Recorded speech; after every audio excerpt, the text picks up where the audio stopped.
Good morning mga kasopret. Meron lang tayong panibagong vlog. Gusto ko lang i-vlog tong pagpunta ko ng Island of Cebu. Meron lang sa akin nag-sponsor papunta ng Cebu.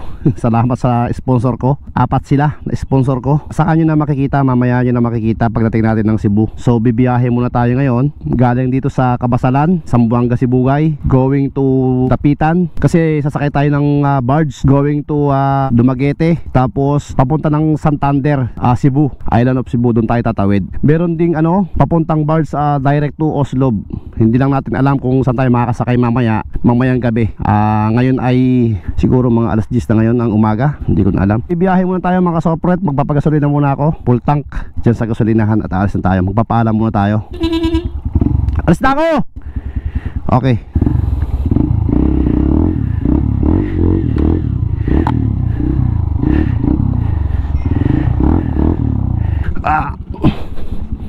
Sarado ko muna yung gate. Maganda pa yung takbo ng motor ko eh. Kumakalansing pa. Oh, di ba? Nagpalit ako ng muffler.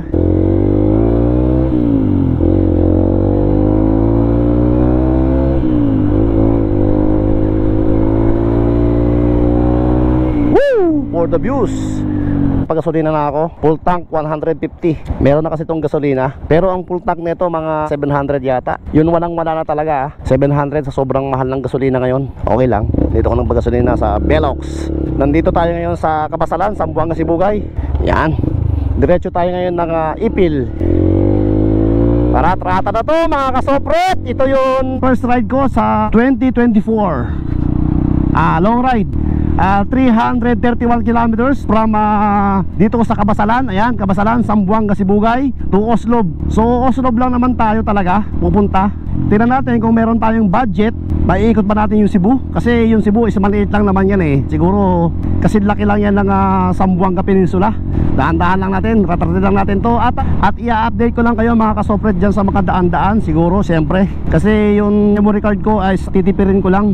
Itong motor na to mga kasopret ay naikot nyo na ang buong Pilipinas. Itong XR natin, XR 150. Tapos ngayon, dadaanan naman tayo ng Dumaguete, dadaanan naman tayo ng Dipolog. Kasi nung pumunta ako ng Manila, Luzon, dito ako dumaan talaga sa Ipil, Zamboanga, Sibugay, the heart of Peninsula. Then going to Dipolog, tapos Dapitan, then Dapitan na naman, pupunta naman ng Dumaguete. Kaya doon tayo ulit dadaan sa Dumaguete ngayon. Ituturo ko sa inyo mamaya. Pagka siguro mamayang gabi tayo makaka-take off or alas 6 tayo makakasakay ng barko. Hindi ko na alam kung anong oras ngayon. Siguro mga alas 10 na ng umaga. Ratrate po natin to. Grabe po nga paano ng 100 tong motor ko. Naka-set up talaga yun. Woo! 110. Nakakatakot Woo! For the views. So diretso lang tayo. Dito ako dumaan sa Santa Clara, dito sa Zamboanga, Sibugay. Ito kasi ay diversion road ng hindi ka nadadaan ng Ipil going to Dipolog. Makakamenos ka rito ng 10 kilometers from sa bahay. Kasi pag dadaan ka pa sa Ipil, doon sa heart of Peninsula, yung meron doon obelisk, medyo malayo-layo. Kaya lang dito sa bundok dito, bundok ang dadaanan mo. Tapos paliko-liko ang daan, nakakahilo. Dito talaga ako dumadaan. Pero pag may mga kasama akong mga bata, yung madalas mahilo sa biyahe, hindi ako dito dumadaan kasi dito ay nakakahilo ang daan. Paliko-liko kasi. Taniman kasi ito ng mga goma. Ayan yan mga goma Tingnan nyo, makita nyo sa sobrang liko-liko rito. Pag hindi nakakahilo rito, ayan Pero dito, pag dumaan ka rito, malamig dito. Kasi syempre, gubat pa to. Ayan wala kang kabahay-bahay dito eh. Ayun, may bahay sa taas. Ayan paliko-liko Sigurado pagka ikaw mahihiluin, lagi kang malipong, siguradong susuka ka rito sa daan na to. Marami rin palang bahay dito. Ayan paliko-liko to dito. Masarap pag bengkong-bengkong dito eh. Ayan pag bengkong-bengkong ka rito. Ayan diba? Itong spot na to, dito ay farming area rito sa part ng Naga. So nandyan yung boundary ng Zamboanga, Sibugay to Zamboanga del Norte. Medyo malalayo pa ng konti yung boundary. Ituturo ko sa inyo. Ito sobrang downhill nito mga kasopret. Dito yan sa boundary ng Zamboanga, Sibugay saka Zamboanga del Norte. Going to Tampilisan na to eh. Sobrang tarik nito. Dito yan sa papasok ng Santa Clara. Sobrang tarik nito eh. Basta pag mawalan ka ng preno rito, sigurado doon ka pupulutin sa baba. Ang sobrang tarik Woo! Ayan mabilis ka dyan Semplang ka dito sigurado. Pagka kung lasing-lasing ka rito, ayan may nadisgrasya na ka dito Na-UP na nga yung barrier eh. Ayun, dami naglalaba. Probinsya talaga rito. Diretso tayo, Tampilisan. Gusto ko lang dito, maganda ang kalsada. Talagang first class pa. Bago lang kasi itong kalsada na to, mga 2018 lang to ginawa. Parang ganyan, 18, 19, 20, mga ganyan. Bagong semento lang to eh. Dito talaga ako dumadaan kasi number one, walang huli. Solo mo yung kalsada, di ba? Tapos pag magpahinga ka, maraming puno, di ba? Hindi mainit, di ba? Ayan o, nyugan nga o, ayan o. Yung tingnan mo yung dinadaanan ko, ang lili mo, di ba? Nakakatakot lang dito sa gabi magdaan. Pero ako, ilang beses na akong dumaan dito sa gabi, di naman, wala naman dito. Basta mag-pray ka lang lagi sa Panginoon Diyos. Hindi kanya papabayaan sa mga lakad mo. Meron naman ditong downhill, medyo delikado dito eh. Ayun o, accident front area. Ganun pa rin yun, downhill pa rin to. Tapos tulay. Tapos marami ditong ano, naglalaba. May sapa ritong malinaw, na malinaw talaga. Ayun o, ang linaw talaga. Ayun o.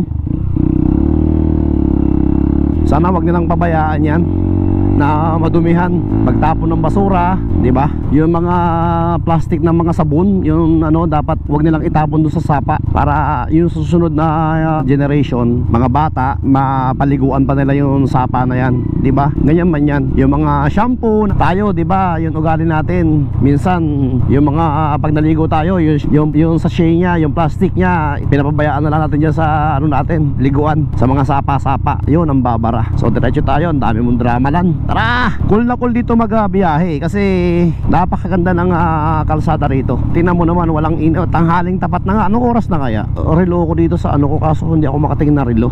Yan ay papunta ng Tampilisan dyan. Ito ay papunta to ng National Road, diversion road pa rin to. Bagong daan to, siguro 2020 lang to ginawa, tong kalsada na to, sa pamumuno ni President Rodrigo Duterte dati. Ang labas nito ay highway na. Hindi ka natadaan ng downtown ng Tampilisan. Dumihis na naman tayo, puro tayo sa bundok dumaan. Kaya nga goods na goods to eh, sa mga biyahero. Siguro konti pa lang nakakaalam dito. Palayan, ayan maganda rito dumaan kasi solo mo ang daan. Hindi na tayo dadaan ng Tampilisan. Ganda ng daan nandun kasi ang Tampilisan eh, yung downtown ng Tampilisan. Kumbaga sa likod to dumaan, sa likod. Hindi siya national road, farm to market road. Ayun, dito pala yung papunta ng Tampilisan pwede rin dyan dumaan. Pero diretso lang tayo kasi papunta yan ng town nila. Ang labas nito is sa national road na. Dito na yun, sinasabi ko nga, national road. Yan, Ipil to Liloy Road. Yun, Zamboanga Dipolog Road to eh. Kakalan tayo rito. Noon, pag hindi tayo nag-shortcut, dyan tayo magagaling. Baho rito Ano kasi yan ang goma? Baho. Paborika ng goma yan, yung rubber tree. Dagta ng rubber tree. Diretso na tayo. Ito ay national road na talaga. At yun ay nandito na tayo ngayon sa Salog, Zamboanga del Norte. Napakalaki ng Zamboanga siguro mga isang oras na ako nagbibiyahe. Pangit nung pipe ko na kinabit. Ang ingay masyado. Ito yung terminal ng bus dito sa Salog. Siya nga pala ang pangit nung nung pipe na kinabit ko. Sobrang ingay. Nakakabingi. Ang ganda ng munisipyo nila Cute. Malapit na tayo ng Dipolog. Mga 22 kilometers na lang. Sobrang lapit na lang to. Grabe bilis natin. Hindi ko alam kung anong oras na ngayon. Nandito kasi yung oras ko sa aking bulsa. Dipolog na tayo. Yan yung arko. Welcome to Dipolog City. Anong oras na kaya? Sira dito ang mga tulay. Grabe Parang iniwan na to ng construction Marami nang damo yun yung concrete. Malapit na tayo. Dapitan tayo pupunta. Hindi tayo sa Dipolog Sa Dipolog is mayroon din dong pier. Pero direct to Cebu yun. Pangit talaga ng mapper ko. Maingay masyado. Buti na lang nung napunta ako sa Luzon, hindi itong mapper ang ginamit ko. Yung isa yung stock niya. Maluwag kasi yung butas nito ng konti Siraan yung bus. Straight tayo mga kasopret. Iliko tayo dito. Meron ditong pier. Tingnan natin kung meron dito Oslob. Kasi Oslob tayo pupunta hindi tayo sa Cebu City talaga. Pero alam ko itong pier na to, itong pier na to ay direkto sa Cebu. Dipolog, Cebu to Tanungin natin. Ito na, malapit na pier na to Ayan Fort of Dipolog. Tanungin na natin.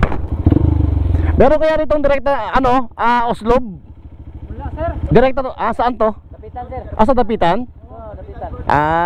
Okay, nagtanong lang naman ako. Pero ito, direkto sa Cebu talaga? Okay. Maraming salamat sa inyo lahat. Okay, bye-bye.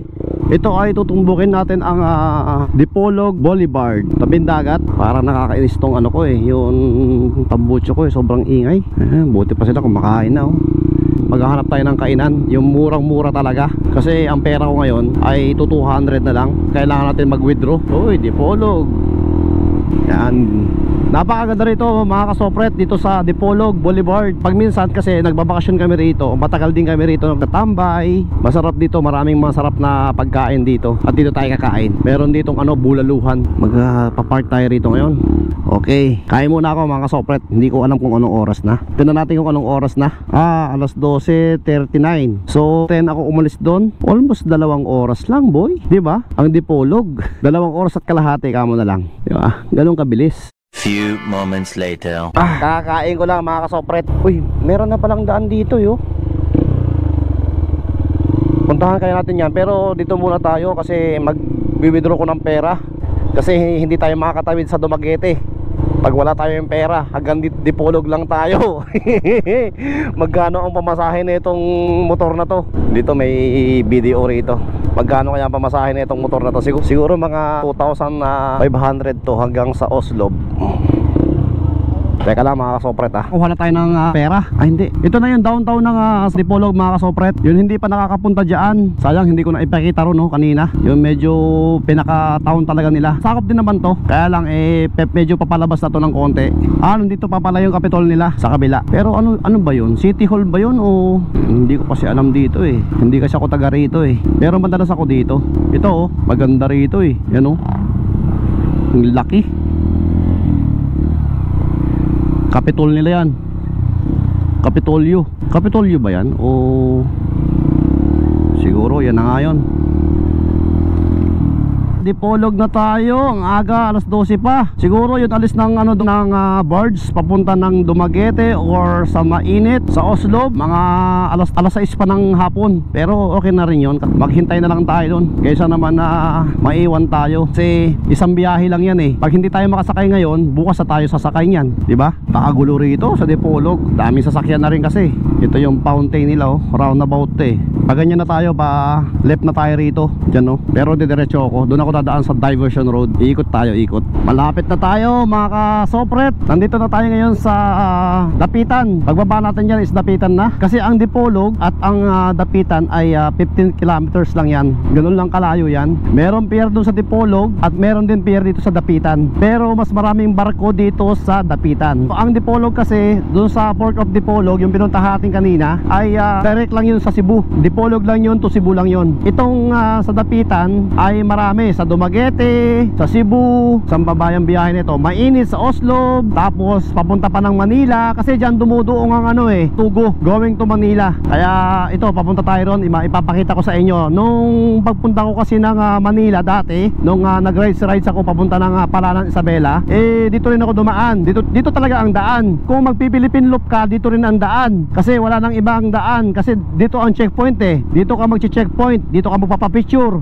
Dito na to, dito na. Dito tayo, Port of Dapitan. Papasok na tayo sa Dapitan Port. Magkano kaya ang pamasahe na ito? Itong motor ko, magkano kaya ang pamasahe na itong motor ko? At yun, at nakabili na ako dito sa ano ba to? Ebarisco and San, Dapitan to Dumaguete. So may isang barge pa tayong sasakyan doon sa Dumaguete, tapos going to Santander, Cebu. Doon pa tayo sasakay ulit. So ang pamasahe ko rito ay tinan ko na lang sa resibo. Basta ganun, mga 2,600. So diretso na tayo, may babayaran pa tayo ron. Diretso na tayo sa loob. Mga kasopret, second time ko rito dumaan na kasama natin tong XR 150 natin. Nung una natin dumaan dito ay gabi, tapos ngayon ay tanghali naman. Ngayon alauna, alas 2 ang sakay natin ng barko. Diretso na tayo. Okay na, okay na.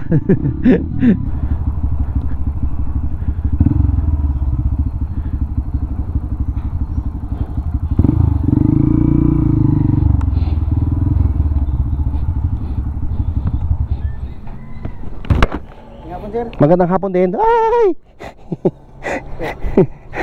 Ha? XR. Look. Hindi. No, yun una dito ko dumaan. Pangalawa na to. Sa Cebu lang ako pupunta. Loop daw, loop. Kasi yan ang sinasabi ko sa inyo. Lahat na mga naglo-loop dito dumadaan sa Dumaguete. Ay, magkano? Hindi ka naman sir. Ha? Personnel? Hindi. Yan lang. Ano lang ako, ordinaryong tao lang ako. Aras, bilhin ra. Ano sir? 65, saka... Asa na, dito lang. Magkano lahat? Hindi lahat. Tapos extra yan. Alam ko na dumaan na ako rito Ano sir, yung ano ba? Yun ang una kong punta rito. Pumunta talaga ako Manila. Yung pangalawa, ito punta lang ako Cebu. Cebu lang. Tapos nung bumalik ako, hindi na ako dumaan dito. Doon ako dumaan sa Allen na. Sa Allen. Salamat, bye. Salamat, bye.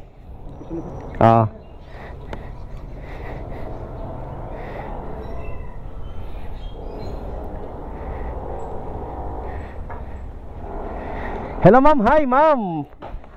Ma'am, damit ko lang to ma'am, mga damit lang. Tapos kapote, pero bubuksan ko pa rin sa inyo. Teka lang. Ay ma'am, sorry ma'am. Ay, na yun sir. Ha?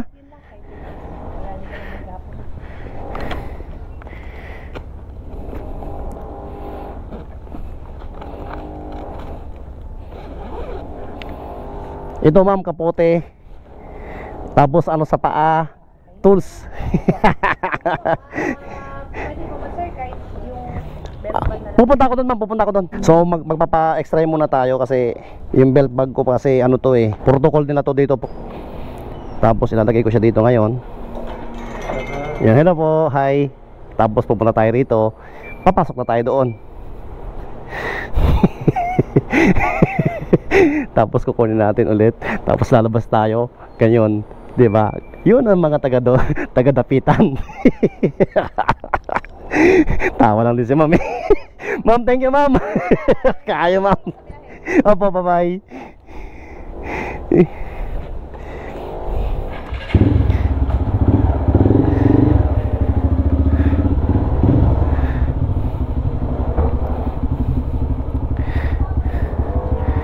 May stop na naman tayo dito.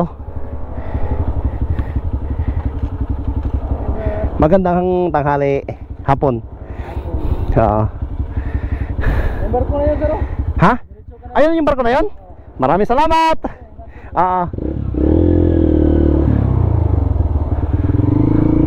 Marami palang barko dito mga kasopret Dito tayo dadaan. Ay!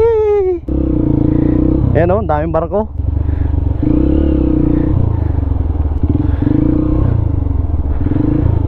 Nandito na tayo. Ayun, sana sasakyan natin. Pascat, mabilis yan. Hello. Yun tayo. Sa San. Yun sa may sa mani? Ha? Hindi ko alam. Yun daw yung barko daw na yun. Ayun,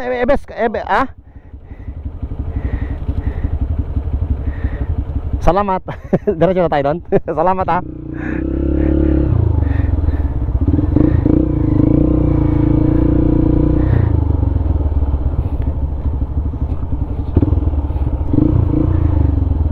Magandang hapon. Oo. Magandang hapon. Oo. Okay. Thank you kayo. Oo.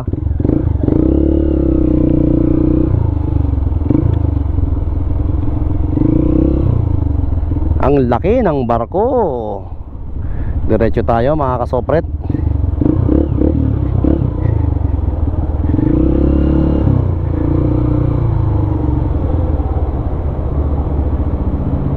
Yun, dito tayo. Hello. Sige. Salamat. Yun.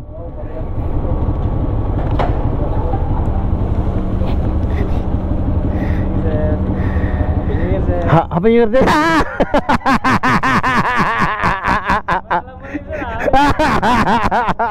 Happy New Year.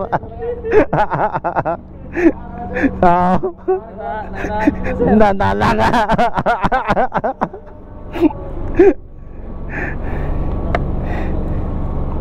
Salamat kayo.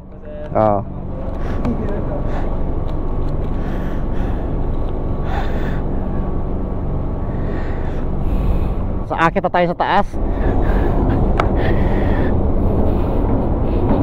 First time kong sumakay sa barko na to. Ano bang klaseng barko to? Nakalimutan ko na yung pangalan niya. Ganito lang pala to. May higaan pala. May ticket?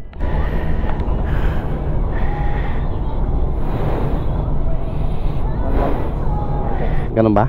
May mag-additional sa aircon? Oo, pwede na pag may bakante. Pag may bakante? Sige, dito yun, dito sa baba. Sige, salamat.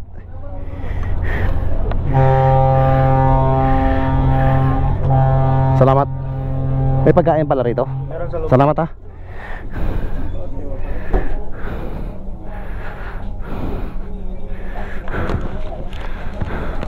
Nandito na rin ako ngayon sa barko. Nakasakay na rin ako, nakakain na ako. Kumain na ako dun. Nandun sa loob kasi yun, yung tindahan nila dito sa barko. So, yung binigay sa akin na higaan dito sa baba. Yan. So, ipapasyal ko kayo rito. Iikot ko kayo sa barko. Babalik tayo rito ulit. Madilim dito. Mamaya na tayo dyan. Ipapasyal ko kayo dito. Left and right. Sa parkingan ng mga barko. Yan sana yung sasakyan ko, Montenegro, pero alas 4 pa yan eh. So yun isa rito nakaalis na. Ito yung Port of Dapitan na tinatawag nila. So maraming pasahero ngayon kasi magbabalikan na sila sa kanilang trabaho. Tapos dito ipapakita ko sa inyo rito sa kabila. Yan. Doon ako bumili ng ticket sa taas. Sumikot lang ako pa ganyan, pumasok ko sa gate. So pagpasok nga pala rito sa gate ay 90 pesos ang bayad. So ayan, mahangin dito. Maraming pasahero, ayan mga pasahero. Siyempre magbabalikan na yan sa trabaho. So yun lang, matulog muna tayo. Few moments later. Pababa na tayo. Konti lang ang sasakyan. Ayun, yung motor natin Marami rin palang motor. Nakatali pala lahat to. Mga kasopret, preparation muna tayo. Painit ng makina. Ito si Buto, Santander. Kasabay ko tong dalawa na to. Yan si Sir, saka si Sir na isa. Ito sa Cebu City talaga to. Ito sa Karkar lang. Tapos yung babae na yon sa Bacolod yan pupunta. So standby lang muna tayo kasi hindi pa na ibababa yung beam. Malapit na tayo sa pier. Yan, bumaba na yun rampa. Ingay, grabe. Sobrang init na rito sa loob. Ang tagal nilang i-set up yung mga tali dun sa pier. Let's go.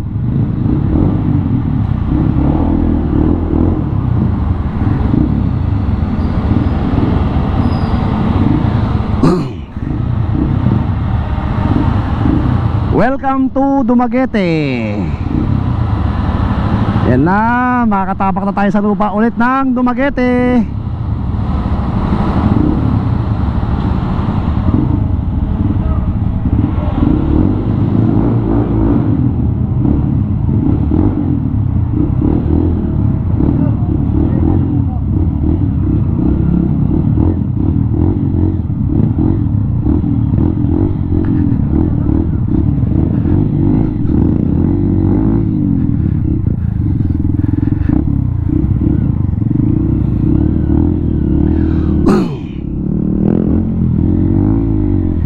Welcome to Dumaguete. Yan na, Dumaguete na tayo. Welcome to the city of Dumaguete.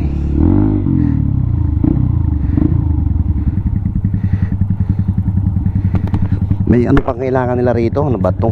Daming mga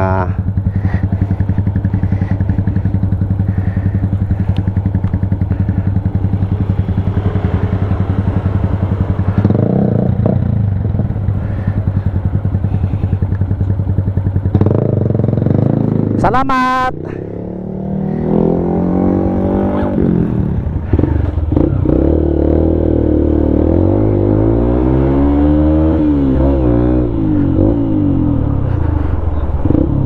Nandito na tayo ngayon sa Dumaguete. Gabi. Grabe Pasko pa rin dito sa kanila Sibulan. Dito na yun. Sibulan. Dito na yung pier na isa. Saan yung papasukan dito? Ayun, nakita ko na. Going to Santander. Ito yung papunta ng pier, mga kasopret. Going to Cebu. Sibulan, Dumaguete. Tapos pier na to. Going to Santander, Cebu. Ayun na nakaalis na nga yung isa Kakaalis lang sayang lagi. Hindi natin nabutan. Kakaalis lang Ilang oras pa yan, mga 2 oras pa yan bago bumalik. Isang oras. Nahuli na ako.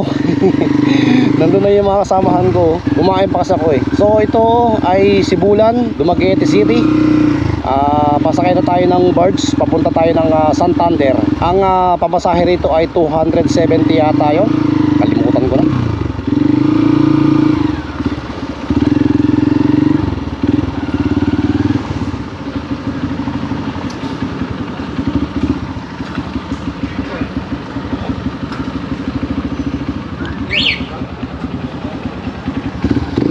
Alright, preparation tayo ngayon. Malapit na tayo sa Santander. Wala naman isang oras to yung biyahe namin Siguro mga 35 or 45 minutes lang to. Binaba na nga yung ramp. Ba't binaba na yung ramp niya? Nasa laot pa. Ganyan yung nangyari sa San Ricardo nung galing ako ng Manila, tapos dumaan ako ng San Ricardo. Nasa laot pa lang, binababa na yung ramp. Nalagot yung kadena, saka yun niya, lubid. Yun para siyang cable, bumaba. Kaya bumalik kami nun sa Liluan. Yan, malapit na tayo. All goods in the hood na. Yan na, papalapit na tayo sa lupa. Pag nakatapak tayo dyan, Cebu na yan. Island of Cebu na. Pero hindi pa siya Cebu City, pa lang to, Santander. Pupuntahan ko talaga ay sa Oslob lang talaga. Pero mga pagkatapos siguro ng kasiyahan namin dyan sa Oslob, pupunta ako ng Cebu City. Yan lang natin. Okay. Ilalagay pa pala yung lubid, daanan ng gulong. Kasi pag mga kotse, mga lowered, sasayad yan yung body niya. Okay. Namatay pa yung makina. Wala yan. Maski hindi lagyan ng lubid yan sa XR tatalon lang yan Magwe-welcome tayo ngayon dito. Tandaan natin to kasi dito tayo dadaan sa pagbalik. Yung corner dyan Mag-welcome muna tayo rito. Welcome to Cebu Island, di ba? Yes, first time ko rito mga kasopret. Sundan natin to kasi mabilis to magpatakbo. Tapos pag-akyat dito is magkakanan tayo rito. Ayun na, may papasok na nga bus papuntang Zamboanga yan, bus na yan, malamang. Yes, ito na yung main road nila. Bakbakan na to Malapit na naman to, Oslob. Mga 20 kilometers lang to. Nabubulol ako kumakain kasi ako ng candy. Patay. Grabe ang pangit ang daan dito.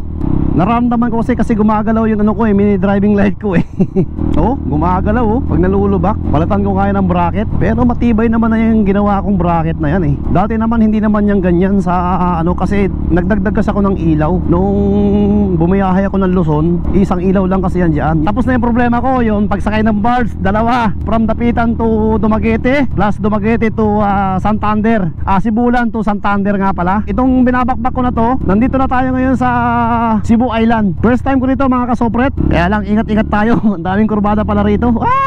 Sarap magmotor dito. Kurba-kurbada rito mga kasopret. Ito lang ang gusto ko sa aking motor. Pagka nag-alanganin ka, mabubulaga ka sa mga lubak-lubak, hindi ka matatakot na makakalampag yung sasakyan mo, yung motor mo. Lang siya, parang naglalaro lang yung mga shock niya. Kaya the best din tong XR na to sa mga long ride. Sir, magandang gabi. Anong lugar ba yun? Yung malaking isda? Yung pating? Ano ba yun tawag nun? Shark. Oo, yun. Lagi. Doon pa sir, Doon pa sa ibang barangay. Ibang barangay. Anong barangay yun? Tanawan. Barangay Tanawan? May mga hotel doon? Marami pa. Ay, parang pero resort siya. Resort nang marami. Ay, malapit na lang doon. Mga ilang minuto na lang. Gabi na Hadlock na ba ako? Hadlock na ako. Sige, mag-ingat kayo. Yung vlog mo. Magbigay ko sticker. Teka, tabi tayo, baka masagasaan ako dito. Sige. Dito na siguro ako. Maraming salamat God bless. Ano mo ako doon, mag-comment ka para malaman ko na ikaw yon, Sa Facebook lang, saka sa YouTube. God bless you, man. Ingat yan, ingat. Oo. Dumating na ako dito sa Oslob. Nandun na yung motor ko. Ito yung nakuha kong bahay. Kwarto pala. Buong isang bahay ang nakuha ko. Ayan, sa Oslob. Dito. Ilang ko muna to kasi anong oras na? Alas 11 na yata. May kwarto dito. Dito yung kwarto ko. Yan. Yan ako natulog ngayong gabi. Solong-solo ko tong bahay dito sa Oslob. So ayun, pagbiyahe ko, maraming salamat sa Panginoon Diyos na nakarating ako ng maluwalhati. Pasok tayo sa kwarto. Dito na ako magtatapos ng vlog ko. Maraming salamat sa Panginoon Diyos na sa pagsubaybay niya lagi sa akin. Sa pagbiyahe ko, pagmotor-motor ko, pagsakay-sakay ng mga barko. Salamat Panginoon Diyos. At maraming salamat din sa inyo. Lagi nyo pinapanood ako. Yung mga followers ko dyan, maraming salamat. So yun lang, bukas, panibagong araw, panibagong vlog na naman bukas. Hintayin ko yung mga financier ko dito. Magkikita-kita kami rito sa Oslob bukas. Maraming salamat and God bless. Bye-bye.